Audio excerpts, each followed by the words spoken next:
الحمد لله الحمد لله والصلاة والسلام على رسول الله أما بعد فأعوذ بالله من الشيطان الرجيم بسم الله الرحمن الرحيم شهر رمضان الذي أنزل فيه القرآن هدى للناس وبينات من الهدى والفرقان صدق الله العظيم وبلغنا رسوله النبي الأمين المكين الكريم الرؤوف الرحيم ونحن على ذلك لمن الشاهدين والشاكرين والحمد لله رب العالمين. Très respectueuses sœurs en islam, chers frères, les enfants, assalamu alaikum wa rahmatullahi wa barakatuh. Tout louange à Allah subhanahu wa ta'ala, salutations et bénédictions sur Nabi Karim sallallahu alayhi wa sallam, sur sa famille sainte et bénie, et sur ses compagnons. Alhamdulillah, alhamdulillah, Allah nous a donné plein de présents, plein de cadeaux. Le meilleur cadeau d'Allah subhanahu wa ta'ala, Allah nous a fait devenir humains. Ensuite, Allah nous a fait devenir des musulmans et nous a mis dans le ummah de Rasulullah sallallahu alayhi wa sallam. On le remercie infiniment. Allah nous a donné deux composants qui nous font devenir cette entité humaine. D'abord, on a le corps et ensuite, on a le ruh. Ces deux, ça nous fait devenir humain. Donc, le jism et le ruh, ce sont deux composants de l'être humain.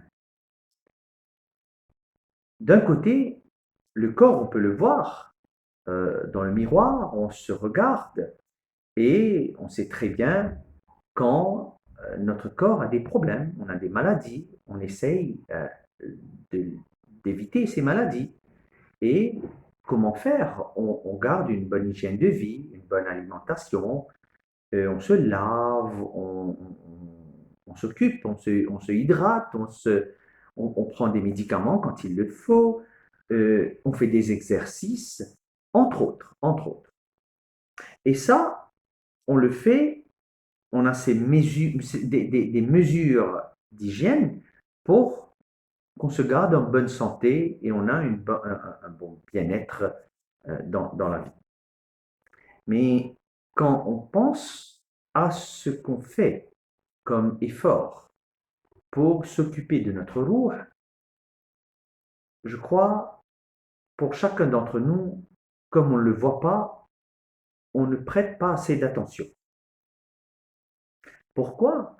Mais parce qu'on ne le reconnaît pas, parce qu'on ne le comprend pas. Pour comprendre, c'est facile, surtout pour les enfants, de comprendre l'exemple que je vais partager avec vous. Je viens de m'acheter, supposons, d'une nouvelle voiture et je décide d'habiter dans cette voiture. Donc, je m'occupe de cette voiture, je le lave tous les jours, je fais du rinçage, du polissage, je refais la peinture, je m'occupe bien de ma voiture. Et un jour, quand j'ai pas d'argent, quand j'ai pas assez de moyens, je m'occupe moins de moi-même, qui est l'habitant de cette voiture, qui est le propriétaire de cette voiture. Je m'occupe moins de moi-même et je m'occupe plus et je dédie l'argent dans le polissage et le rinçage et le lavage de ma voiture. Et à chaque fois, je refais la peinture et je m'occupe bien de l'aspect externe de cette voiture. N'importe qui aurait un sens de logique me dira, Bilal, vous faites erreur, parce que c'est vous l'être important. Lui, c'est la coque. La voiture, c'est l'aspect externe. Si vous arrivez à comprendre mon exemple, c'est que pour nous, ce corps, cet aspect externe, c'est cette voiture. On s'occupe de notre peau, on s'occupe de nos vêtements, qui est bien, alhamdulillah, et on néglige l'essentiel, on néglige le réel. Et ça, c'est le ruh. Afin de nourrir notre ruh, Allah subhanahu wa ta'ala nous a imposé, nous a obligé, nous a prescrit le mois de Ramadan. Allah nous dit Shahru Ramadan alladhi unzila fihi al-Qur'an. Allah nous a donné ce Ramadan dans lequel il nous a envoyé le Coran. Et ce Coran, Hudan linnas, c'est une guidance pour les humains. Allah fait le lien entre Ramadan et Coran. La nourriture, la meilleure nourriture pour le ruh, c'est le rappel d'Allah subhanahu wa ta'ala. La meilleure nourriture pour le ruh, c'est le dhikrullah. Quand je me rappelle d'Allah subhanahu wa ta'ala, avant de me coucher, je lis mon kalima, je lis des ayats, je lis les doigts. Quand je me lève, je fais mes doigts. Ça, c'est le rappel d'Allah subhanahu wa ta'ala. Ce n'est pas mécaniquement juste de lire ou de faire des salats, etc. C'est de me rappeler d'Allah subhanahu wa ta'ala. Il faut que chacun d'entre nous réalise qu'à chaque prière qu'on fait, qu'à chaque rakat, qu'à chaque namaz, qu'à chaque salat qu'on va faire, c'est qu'on se rappelle d'Allah subhanahu wa ta'ala. Et Rasulullah sallallahu alayhi wa sallam, le hadith est rapporté dans Sahih al-Bukhari, Rasulullah sallallahu alayhi wa sallam nous donne une bonne comparaison entre celui qui néglige le dhikr d'Allah et celui qui évoque le dhikr d'Allah subhanahu wa ta'ala. Rasulullah sallallahu alayhi wa sallam nous donne cette comparaison. Rasulullah sallallahu alayhi wa sallam nous dit que celui qui néglige le zikr d'Allah subhanahu wa ta'ala, c'est celui qui est comme le mort. Et celui qui évoque Allah subhanahu wa ta'ala, son exemple est comme celui du vivant. Remarquez cette comparaison, le vivant et le mort. Allah fait cette comparaison du vivant et du mort avec celui qui fait le zikr d'Allah et celui qui néglige le zikr d'Allah. Le mois de Ramadan, la meilleure nourriture pour notre ruh, c'est le zikr d'Allah subhanahu wa ta'ala à travers le Coran.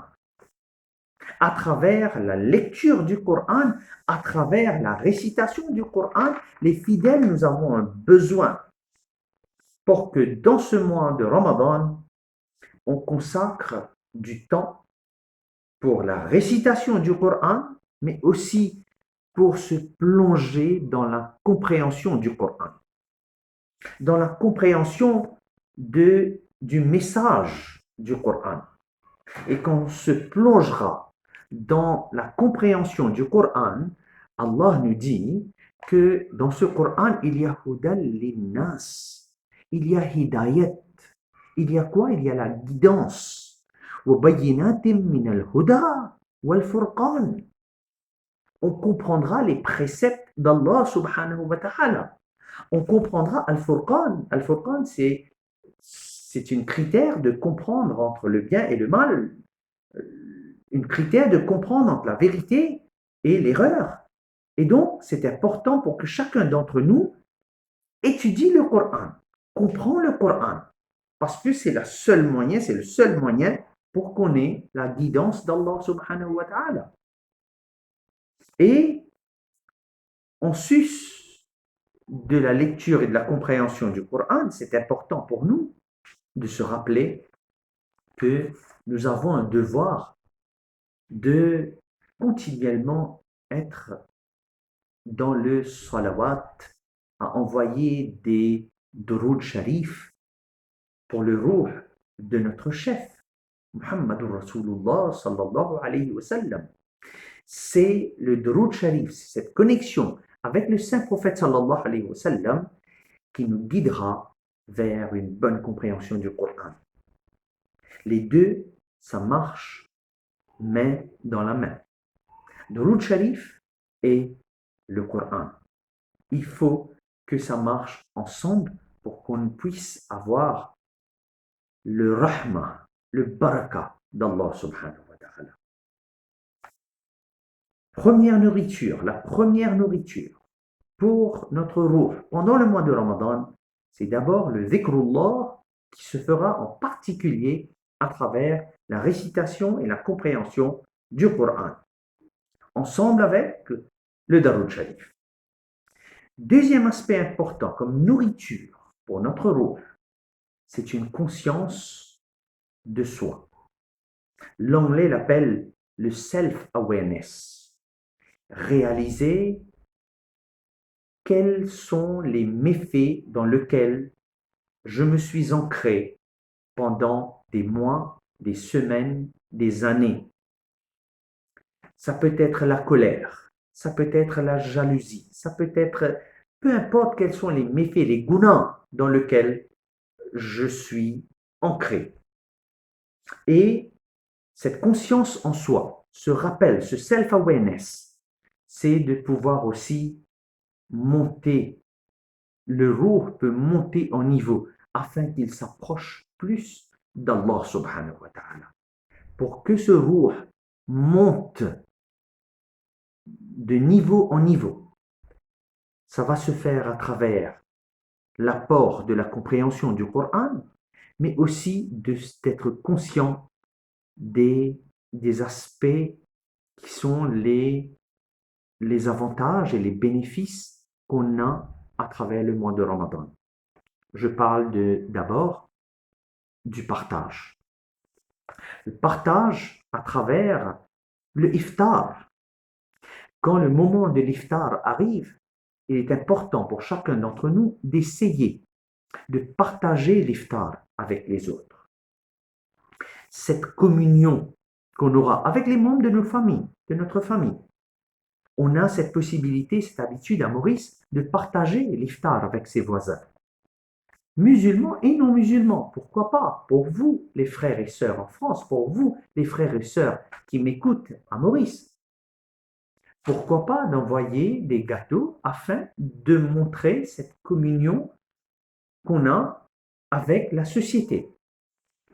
Cet aspect de partage, de communion, cet aspect du pardon, c'est très très important pour un musulman.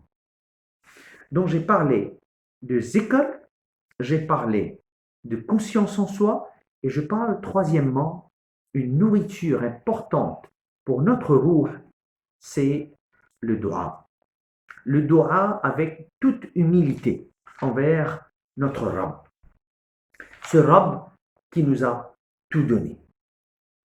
Le dua, ceci juste avant le moment de l'iftar, mais aussi de faire le dua dans la nuit. Quand on se lève, si je ne me trompe pas, le Sahri en France sera vers 5h15 ou 5h25 à peu près.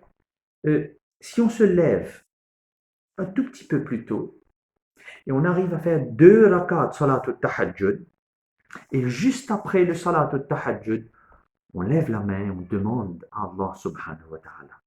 On demande à Allah subhanahu wa ta'ala d'abord pour tous les frères et sœurs musulmans, musulmanes dans le monde.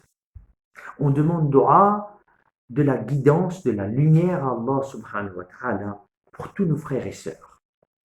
On demande à Allah subhanahu wa ta'ala non seulement de notre dunya, mais aussi pour l'akhirah. On demande à Allah subhanahu wa ta'ala pour les générations qui vont venir.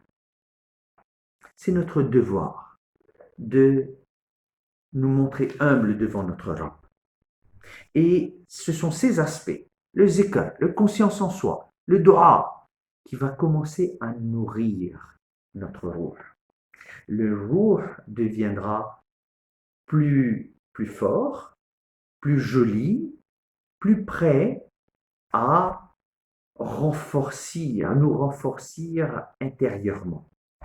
Et là, quand le ruh deviendra de plus en plus fort, Allah subhanahu wa ta'ala nous dit que quand ce ruh deviendra de plus en plus fort, on deviendra des bandas spéciales d'Allah subhanahu wa ta'ala qui ont pour objectif, pendant le mois de Ramadan, à la fin de cette ayat qui débute par Shahru Ramadan alladhi unzila fihi al-Qur'an, Allah termine cette ayat en disant La'allakum tashkurun. L'objectif de ce ruh, de se polir, l'objectif de renforcer ce ruh, c'est qu'à la fin, ce ruh deviendra un ruh qui va remercier Allah subhanahu wa ta'ala. Un ruh qui sera parmi ceux qui vont être reconnaissants envers Allah subhanahu wa ta'ala. La'allakum tashkurun. Et Allah aime ce ruh qui sera reconnaissant envers lui. On profite de cette occasion qu'on a le mois de Ramadan qui va arriver, le mois de jeûne qui va arriver. Le mois de jeûne, ça veut dire quoi? Le mois de jeûne, ça veut dire qu'on laisse de côté, on essaye de se préserver, on essaye de laisser de côté des habitudes comme la cigarette. On essaye d'éviter des habitudes coléreuses, on essaye d'éviter des habitudes de manger à tort et à travers. Et on se renforce parce que c'est un mois béni qui arrive, c'est un mois rempli de barakat qui va venir. Et on aura dans ce mois une nuit spéciale, une nuit remplie de bénédictions, une nuit qui équivaut à plus de 1000 mois. C'est l'occasion pour nous de faire cette réflexion. C'est le mois de solde qui arrive. C'est le mois où Allah subhanahu wa ta'ala va nous récompenser chaque nuit. Des millions de personnes vont être pardonnées par Allah subhanahu wa ta'ala. Est-ce que mon nom, est-ce que ton nom, est-ce que notre nom sera dans cette liste de gens qui Allah leur a pardonné? Allah, est-ce que moi je serai parmi ces gens? Il faut qu'on passe du temps à nous rapprocher d'Allah subhanahu wa ta'ala. On essaye de notre mieux de nous faire pardonner par Allah subhanahu wa ta'ala. Faites dua pour moi, je fais dua pour vous. Qu'Allah subhanahu wa ta'ala nous pardonne tous et Allah renforce notre ruh. Allah nourrit notre ruh de la meilleure façon qui soit. Jazakumullah khair wa akhiru da'wana anil hamdulillahi rabbil alamin.